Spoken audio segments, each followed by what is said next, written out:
Alors, je suis la marraine du fonds Maïssa, qui est un fonds qui est dédié en fait aux réalisatrices de plusieurs pays.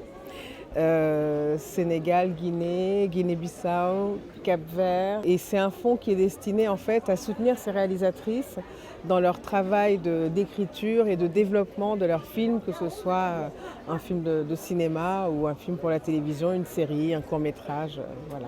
Pour moi, c'est évidemment un honneur parce que soutenir mes consoeurs réalisatrices sur le continent, pour moi, c'est important.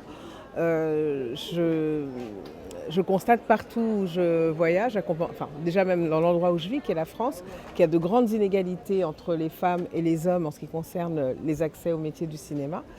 Mais c'est quasiment pareil sur toute la planète. Donc quand il s'agit du continent qui est mon continent, évidemment, je me sens impliquée au premier chef. Donc pour moi, l'idée, c'est d'être là, de soutenir par ma présence. Et c'est de dire, voilà, ne cherchez plus. Oui. Il y a des réalisatrices, elles sont là. Vous pouvez en trouver notamment dans cette initiative du Fonds Maïssa, parce que parfois on cherche des talents et on ne les trouve pas. C'est très régulièrement que des productions m'appellent en me disant voilà, on cherche une réalisatrice africaine ou afrodescendante et on est trop peu nombreuses. Donc c'est très très important qu'il y ait des initiatives comme ça pour soutenir le travail des réalisatrices et qu'on sache où elles sont, qu'on les identifie.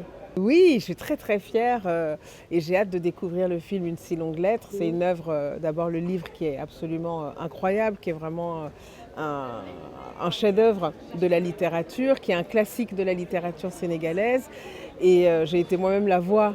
On a fait un podcast en France sur Une si longue lettre également. Enfin, c'est un livre qui est extrêmement fertile et toujours présent, malgré le fait qu'il a été écrit il y a plusieurs décennies et qu'une femme comme Angèle Diabang s'empare de ce sujet-là, qu'elle en fasse un film et qu'on voit que dès le jour de sa sortie, c'est un immense succès. Ça, c'est une pluie de bonheur sur toutes les personnes qui sont dans le cinéma et qui rêvent de voir les gens retourner dans les salles. Et voilà, j'espère que ça va être un énorme succès, au-delà du Sénégal, sur le continent, en dehors du continent, et ça fera du bien à tout le monde. Le Fonds Maïssa est là pour accompagner les initiatives. Il est bien beau d'avoir des initiatives, mais sans un accompagnement financier, les initiatives ne peuvent pas se concrétiser. Me concernant, j'avais l'idée de former des jeunes sur la base de l'écriture, qui est mon domaine de prédilection.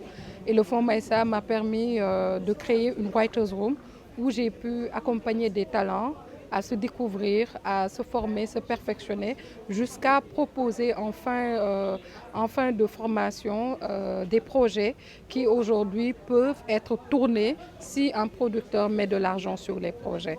Donc il a été tellement aisé d'accompagner ces jeunes parce qu'on a pu les sécuriser. Au-delà de la formation, on a pu leur assurer quelque part financièrement de quoi les aider à se concentrer sur la formation. Et ça, c'est grâce au Fonds Maïssa. Je pense que le fonds, il faut que ce soit une initiative d'abord féminine et ça peut aller sur du tout. Moi, j'ai été accompagnée sur de la formation, d'autres sur de la post-production.